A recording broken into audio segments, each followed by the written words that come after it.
Shalom, selamat sore Bapak Ibu. Bersyukur sekali kepada Tuhan kita boleh bertemu kembali di dalam pemahaman Bible Study. Lanjutan dari Kisah Para Rasul pasal 1 yang kemarin ayatnya yang sampai ke ayat 11. Sekarang kita akan melanjutkan pada ayat 12 sampai ayat 14 saja, ya, 3 ayat, satu bagian perikop. Sebelum kita memulainya, saya ajak kita semua bersatu di dalam doa. Mari kita berdoa. Bapa di surga, kami bersyukur kepadamu Tuhan pada kesempatan ini, karena Tuhan menganugerahkan kami kekuatan kesehatan untuk boleh belajar firman-Mu Tuhan. Oleh karena itu, Engkau memimpin kami dalam pembelajaran kami ini, agar kami boleh memahaminya dengan baik dan benar. Biarlah kuasa Roh Kudus yang bekerja, Engkau juga menolong hamba-Mu yang berdosa ini, sehingga hamba-Mu boleh menyampaikan dengan sederhana, sehingga kami dapat mengerti, kami dapat memahami. Ya Tuhan, dan Roh Kudus Engkau bekerja dalam kehidupan kami. Oleh karena itu Tuhan, kami akan memulai, berkati waktu ini, berkati kami semua. Di dalam nama Tuhan Yesus kami berdoa. Amin.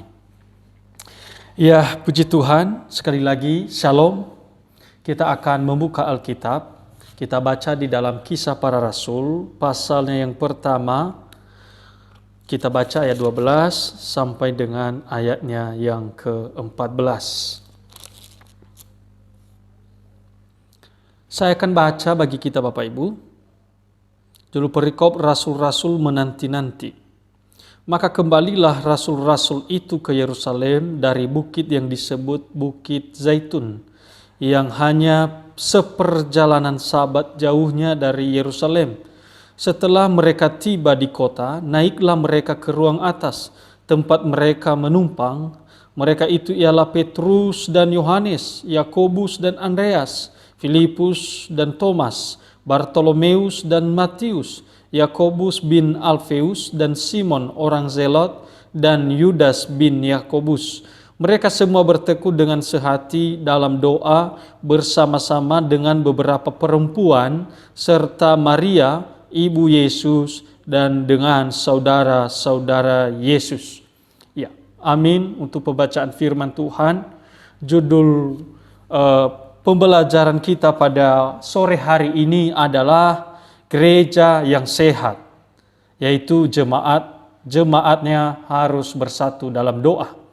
Artinya gereja yang sehat itu jemaatnya harus bersatu di dalam doa. Ya.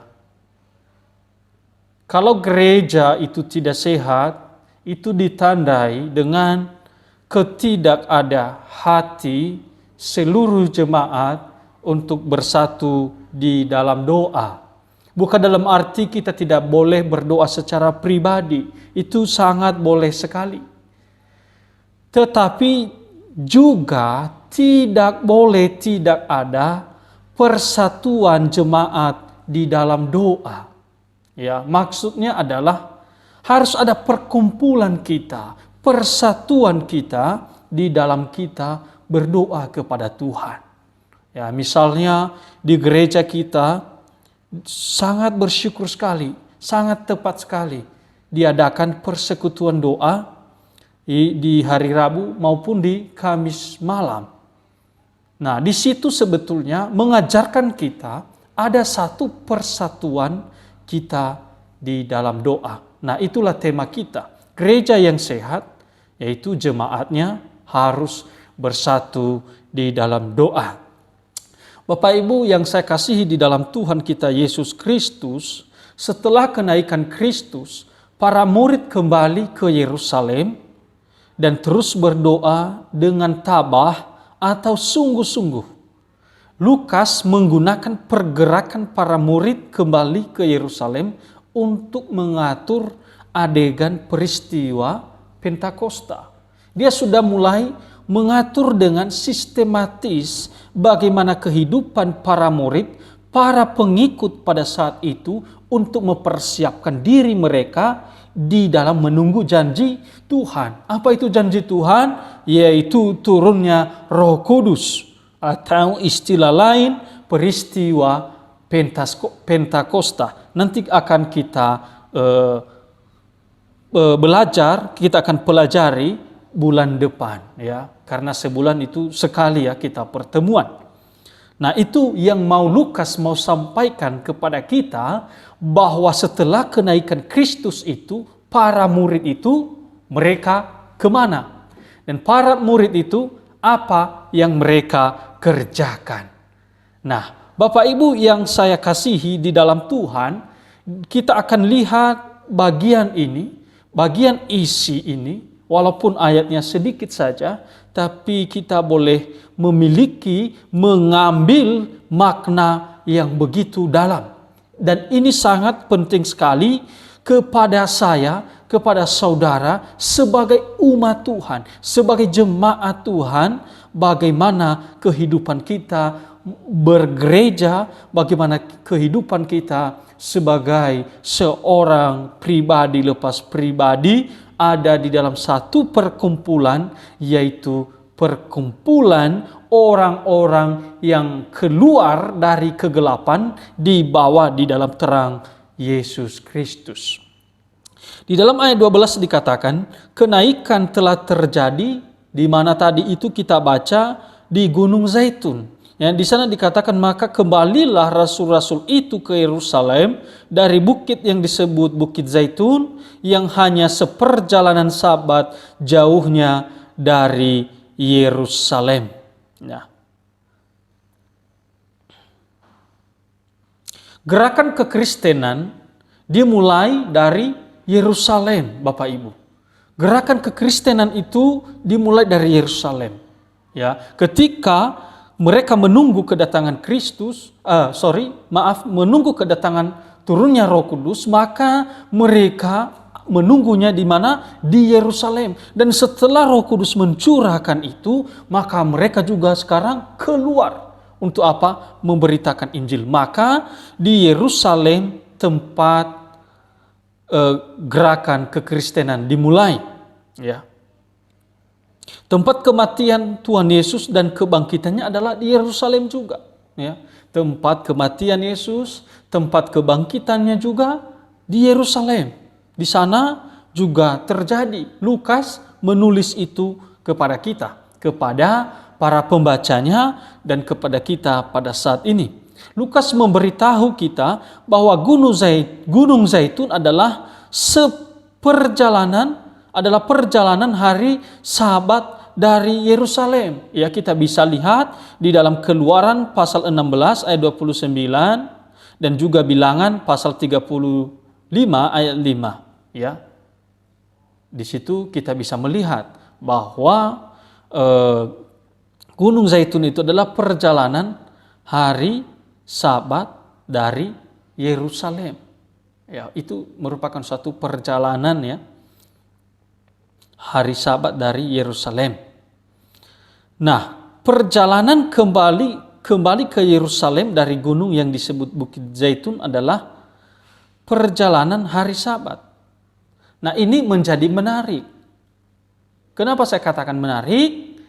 Karena orang melalui hukum Musa, orang tidak boleh melakukan perjalanan jauh pada hari Sabat.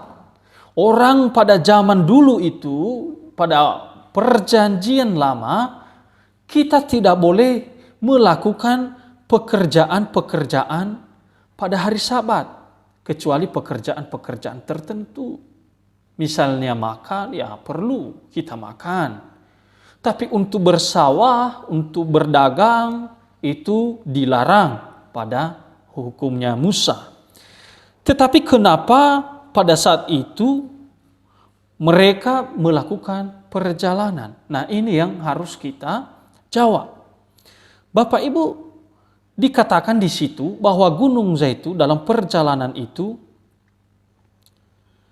berjarak kurang 1 mil dari Yerusalem. Ya, kurang dari 1 mil dari Yerusalem.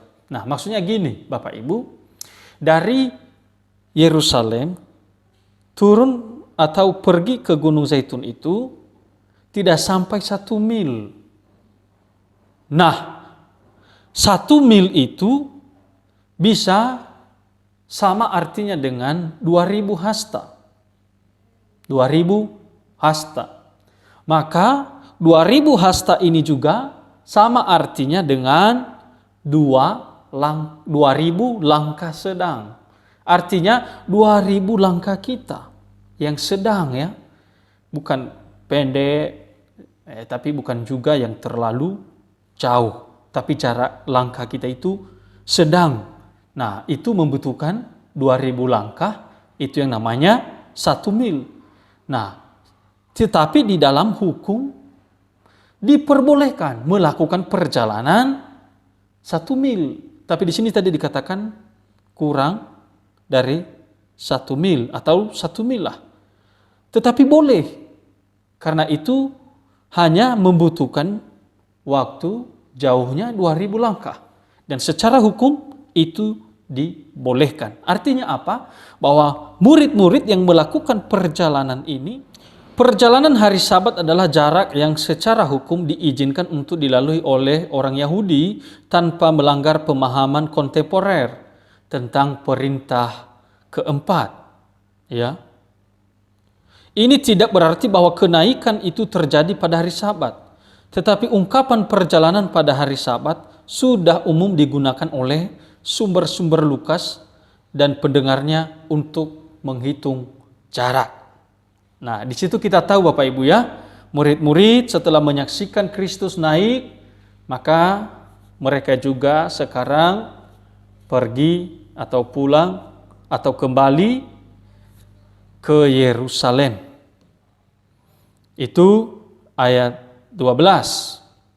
Penjelasan ayat 13, di sana dikatakan, setelah mereka tiba di kota, naiklah mereka ke ruang atas tempat mereka menumpang. Ya, para murid berkumpul bersama di ruang atas. Ya, ketika mereka masuk, mereka naik ke ruang atas.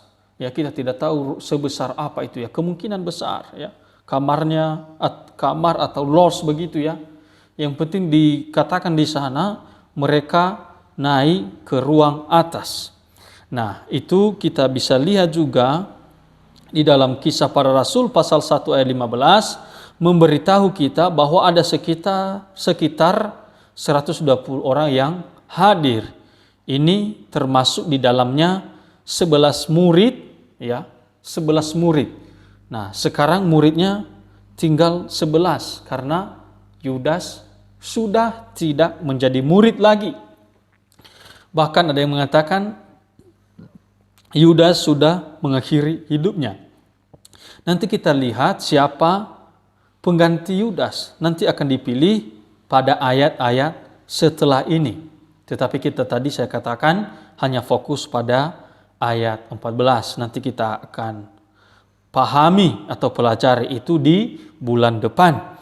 Nah, saudara-saudara, di sini kita melihat ditulis di sana bahwa mereka bersama dengan Maria, ibu Yesus, saudara-saudara Yesus, seperti Yakobus dan para wanita yang mengikuti Yesus dan lain-lain. Nah, pertama yang harus kita lihat adalah rasul-rasul di sana dikatakan tadi ayat 13 saya baca, setelah mereka tiba di kota, naiklah mereka ke ruang atas tempat mereka menumpang. Mereka itu ialah Petrus dan Yohanes, Yakobus dan Andreas. Nah, Bapak Ibu ada yang salah memahami ini karena nama Petrus yang duluan ditulis, maka mereka menganggap bahwa Petrus itu apa istilahnya, Petrus itu rasul yang sesungguhnya. Artinya apa? Kepada Petrus diserahkan untuk mendirikan gereja.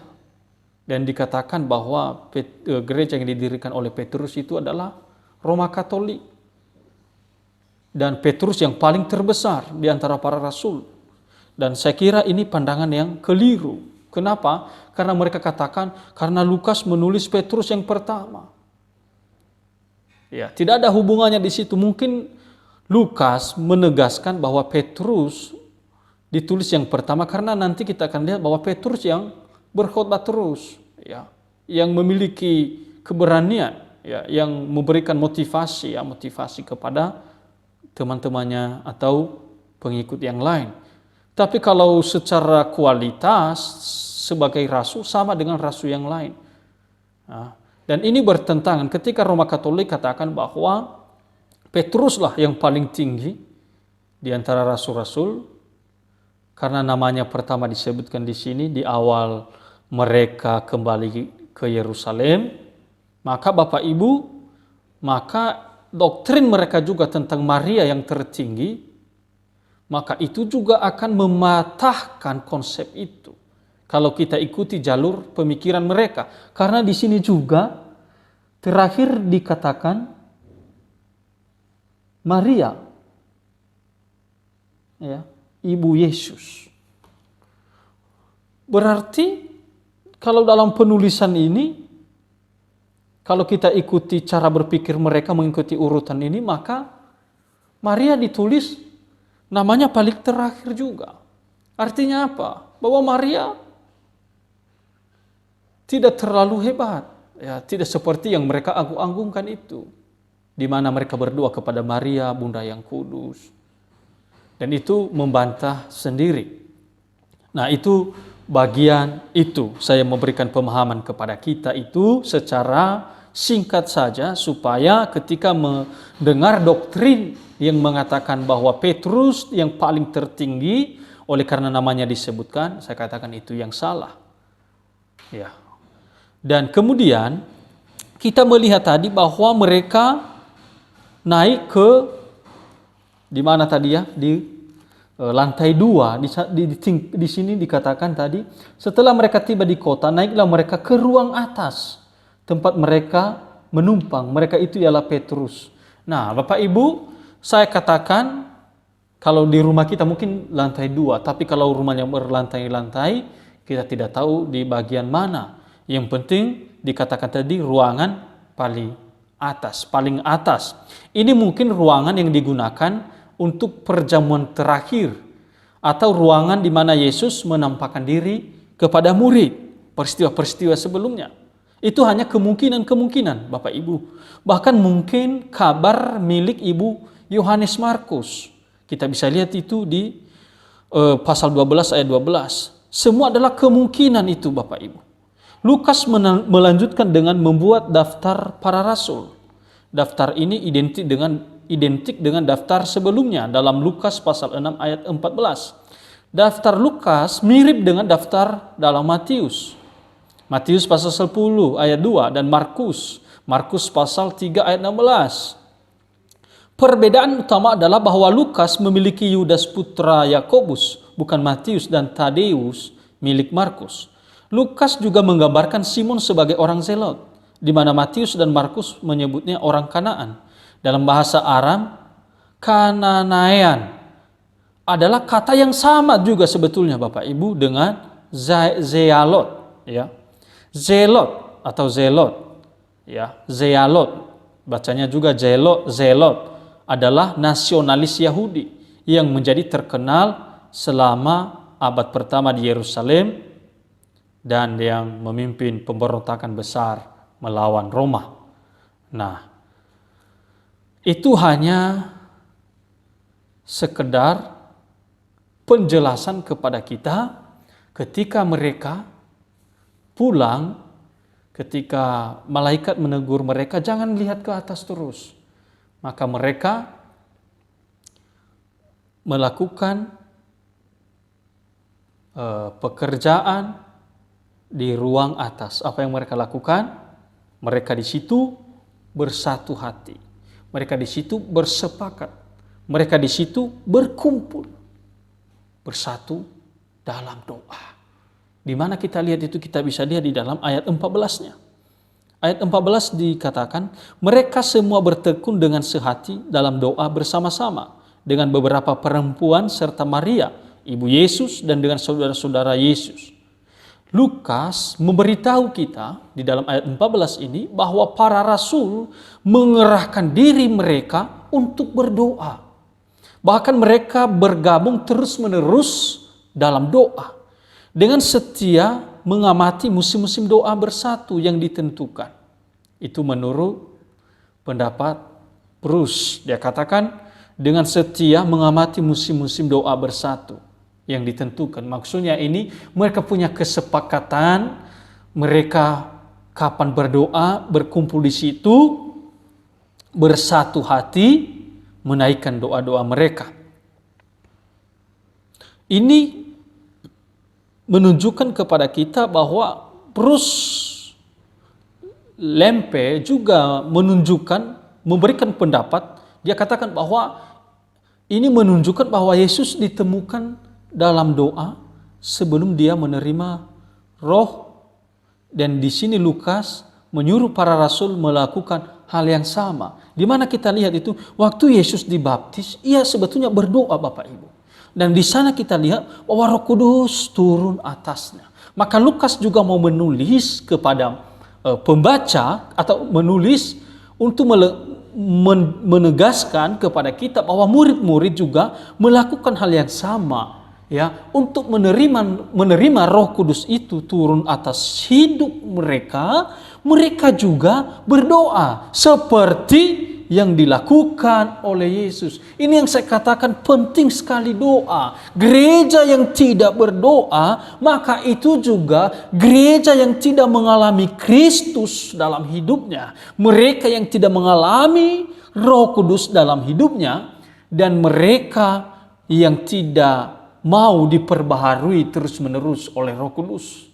Dan dikatakan bahwa gereja yang tidak berdoa sesungguhnya gereja yang tidak bermisi, gereja yang tidak memberitakan Injil. Kenapa? Dikatakan tanpa doa Injil tidak bisa diberitakan. Tanpa doa misi tidak bisa dijalankan. Artinya apa? Gereja tidak sehat, tapi gereja sedang mati. Bapak Ibu yang saya kasihi di dalam Tuhan kita Yesus Kristus.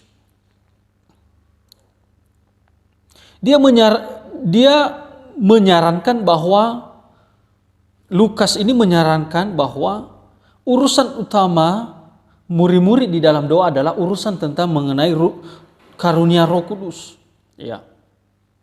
Dengan para rasul, Lukas mencatat kehadiran para wanita, kemungkinan besar mereka yang pergi bersama murid dari Galilea ke Yerusalem. Banyak disebutkan di situ. Maria, ibu Yesus disebutkan, ya, seperti juga adik-adik Yesus disebutkan. Meskipun saudara-saudara Yesus pada awalnya menolak dia, mereka menjadi percaya setelah kebangkitannya. Saudara laki-laki yang paling menonjol adalah James, ya. Kita diberitahu bahwa Yesus menampakkan diri kepadanya setelah kebangkitan. Ya. Kita bisa lihat dari 1 Korintus pasal 15 ayat 7. Nah, apa yang kita temukan di bagian ini? Yaitu tadi mereka ke ruang atas itu untuk sehati, sepakat untuk berdoa. Nah, sekarang apa yang menjadi refleksi kita? Nah, Bapak Ibu yang saya kasihi di dalam Tuhan, yang menjadi perenungan kita di dalam bagian ini yang saya sudah jelaskan tadi. Yang pertama adalah kita belajar tentang ketaatan mereka. Kita belajar Bapak Ibu tentang ketaatan.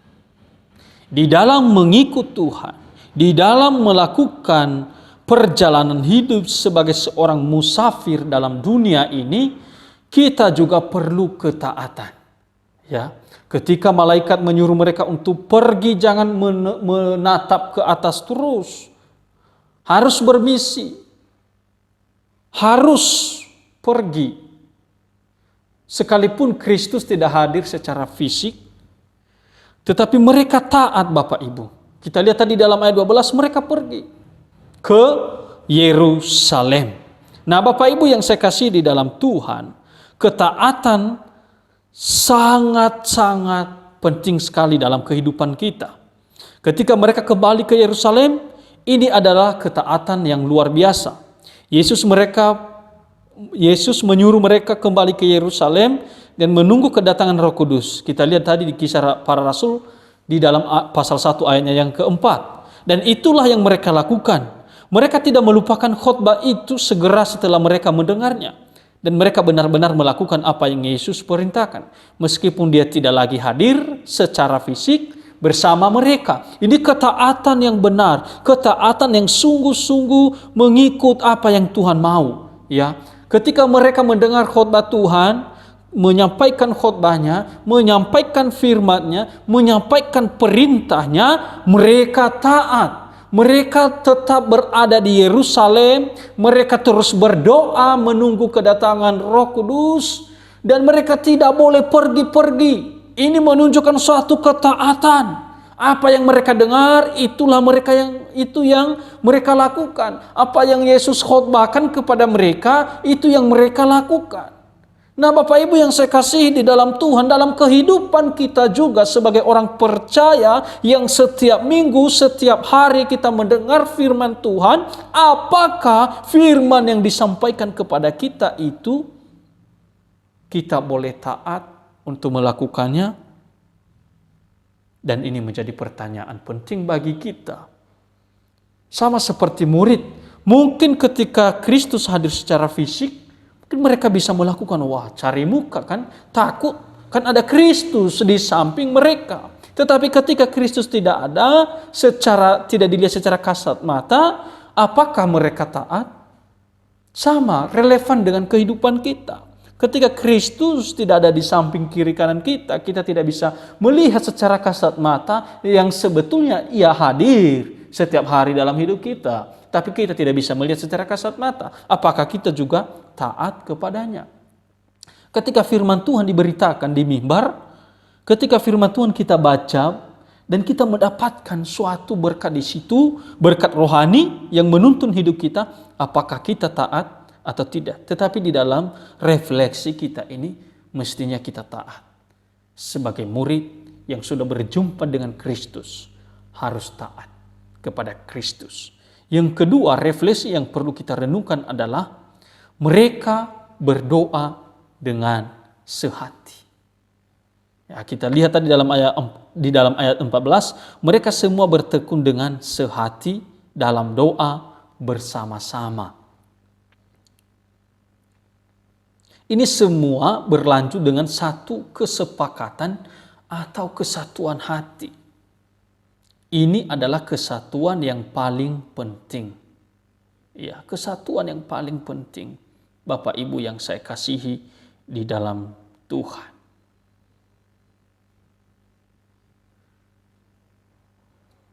Kita juga sebagai orang percaya, kita juga mesti ada persatuan hati bersama dengan saudara kita di dalam doa. Di dalam doa syafaat kita hari Minggu kita bersatu berdoa.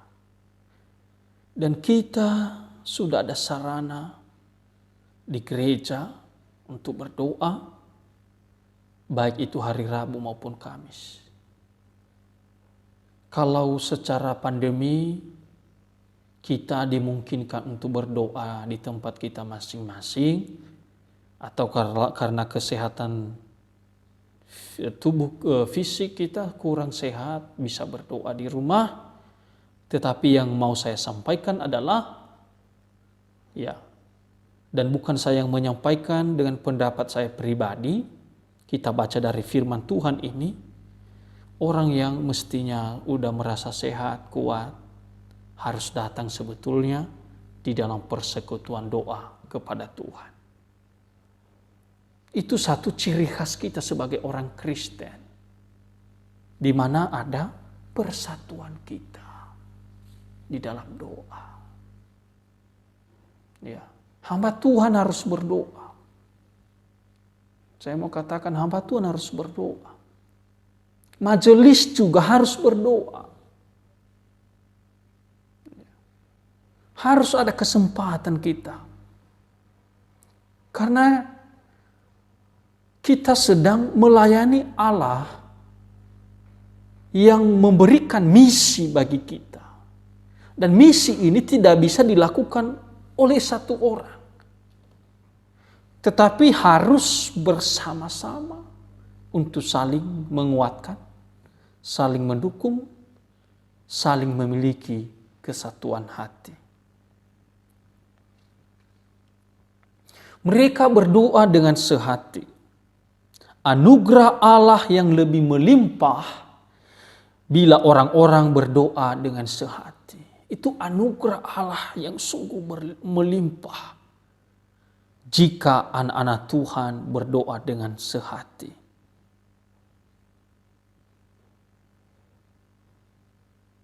Kenapa Lukas menuliskan bahwa mereka berdoa dengan sehati? Lukas menulisnya secara sistematis, mereka pulang lalu dia sebutkan murid-murid, lalu dia sebutkan banyak pengikut. Alasannya adalah ketika kita melihat para murid dalam Injil, tampaknya mereka selalu bertengkar dan bertengkar. Ya. Mereka saling cerai-berai. Mereka saling bertengkar. Kita lihat siapa yang paling besar. Ini ada pertengkaran murid-murid Bapak Ibu. Kalau kita lihat di dalam Matius pasal 20 ya kalau nggak salah. Ayat 20 sampai 28 ya. Di sana kita melihat bahwa mereka selalu bertengkar. Kita lihat bahwa Petrus juga masih punya sejarah pada saat itu ya. Dia sempat menyangkal Yesus. Ya. Matius kita lihat dia masih seorang pemungut cukai. Simon masih menjadi orang yang sangat fanatik. Perbedaan mereka tetap ada. Tetapi Yesus yang telah bangkit di dalam hati mereka lebih besar dari perbedaan apapun. Artinya apa? Ketika sebelumnya mereka saling bertengkar, saling bermusuhan, maka Lukas menulis sekarang bahwa dengan kebangkitan Kristus itu, yang bangkit dalam hati mereka, sekarang mereka sudah dipulihkan itu. Ya, sudah ada kesatuan hati, sudah ada kedamaian antara satu dengan yang lain. Jikalau ada persungutan dan perselisihan dalam hati orang-orang yang berdoa, mereka tidak dapat berdoa dengan sungguh-sungguh. Di dalam Yakobus pasal 4 ayat 2b sampai 3 tertulis, lalu kamu bertengkar dan kamu berkelahi. Kamu tidak memperoleh apa-apa karena kamu tidak berdoa. Atau kamu berdoa juga tetapi kamu tidak menerima apa-apa karena kamu salah berdoa. Sebab yang kamu minta itu hendak kamu habiskan untuk memuaskan hawa nafsumu. Nah, artinya apa? Di dalam doa menunjukkan kesatuan hati kita. Harus ada persatuan. Harus ada seperti orang ini kalau melakukan sesuatu sepakat. Ada kerjasama yang mendorong kita. Maka di dalam gereja perlu kita senantiasa bersatu di dalam doa dengan apa tadi yang dikatakan sehati. Kalau dikatakan berdoa dengan sehati, wujudnya adalah ada persatuan. Di mana? Di dalam doa. Yang juga diwujudkan dalam perkumpulan kita. Yang ketiga yang perlu kita renungkan atau yang menjadi refleksi kita juga di bagian ini adalah bahwa mereka berdoa dengan bertekun. Selain mereka berdoa dengan sehati, maka juga mereka berdoa dengan tekun. Ya, saya baca di dalam ayat 14, mereka semua bertekun dengan sehati dalam doa bersama-sama dengan beberapa perempuan serta Maria dan lain-lain. Ya, pertama ada pemikiran, pendapat yang sehati. Kemudian setelah ada itu, maka mereka juga tekun di dalam doa. Mereka berdoa dengan bertekun. Apa artinya? bahwa mereka berdoa dengan sabar sampai doanya terkabul dan berusaha untuk sungguh-sungguh di dalam doa. Karena Tuhan sudah janjikan, maka itu pasti terjadi. Maka bagaimana mereka ini bertekun untuk menantikan itu? Kalau kita lihat ya, mungkin turunnya Roh Kudus itu 10 hari. Nah, mereka tunggu itu selama 10 hari. Nah, bagaimana mereka bisa tekun? Karena mereka percaya janji Tuhan. Di dalam kehidupan kita ada banyak kendala yang terjadi jika kita ingin berdoa. Kadangkala kita sangat sibuk sehingga tidak dapat berdoa. Ya, kita mengurus anak-anak, kita mengurus pekerjaan. Bahkan para hamba Tuhan pun yang sibuk untuk membaca firman Tuhan, kalau dia lupa berdoa bisa saja. Sibuk bekerja bisa juga itu menjadi kendala bagi kita. Ya. Nah, untuk mengatasi kendala-kendala ini, kita harus berusaha sungguh-sungguh agar dapat berdoa. Bapak Ibu yang saya kasih dalam Tuhan, maka gereja yang sehat itu gereja yang harus berdoa. Jemaatnya harus bukan hanya berdoa secara pribadi, tapi gereja yang harus bersatu di dalam doa.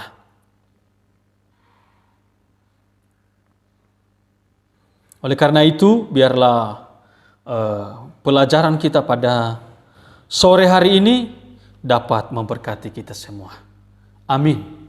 Kita akan mengakhiri, saya akan memimpin kita di dalam doa. Mari kita berdoa. Bapa di surga, kami bersyukur karena kami boleh belajar firman-Mu, mengingatkan kami bagaimana peristiwa ketika Yesus yang sudah bangkit naik ke surga telah memerintah atas hidup kami, dan sekarang kami diajarkan untuk memiliki kesatuan hati, sehati, bergandengan tangan bersama-sama untuk berdoa. Oleh karena itu, ajarkanlah kami agar kami menjadi jemaat yang terus berdoa, karena Engkau yang terus berfirman kepada kami. Karena kami tahu, karena firman-Mu juga mengatakan bahwa gereja yang tidak berdoa sesungguhnya itu bukan gereja yang benar, bukan gereja yang sehat. Bahkan kami juga orang-orang yang tidak memiliki kesatuan hati, yang penuh persungutan, pertengkaran. Walaupun kami berdoa, maka juga Tuhan mengingatkan kami di dalam Yakobus bahwa sesungguhnya kami tidak sedang berdoa. Bapa, kami juga berdoa untuk jemaat Tuhan yang terus memberkati kehidupan kerohanian doa mereka, dan kami sebagai hamba-hamba-Mu Tuhan, Engkau yang terus memimpin kami yang lemah ini, agar kami tetap dikuatkan oleh Tuhan. Terpujilah Engkau Tuhan, dalam nama Tuhan Yesus kami berdoa kepada Bapa di surga. Amin. Bapak Ibu yang saya kasihi, kalau misalnya ada pertanyaan, boleh ditanyakan kepada saya. Pelajaran kita selesai, bulan depan kita lanjutkan lagi. Tuhan Yesus memberkati.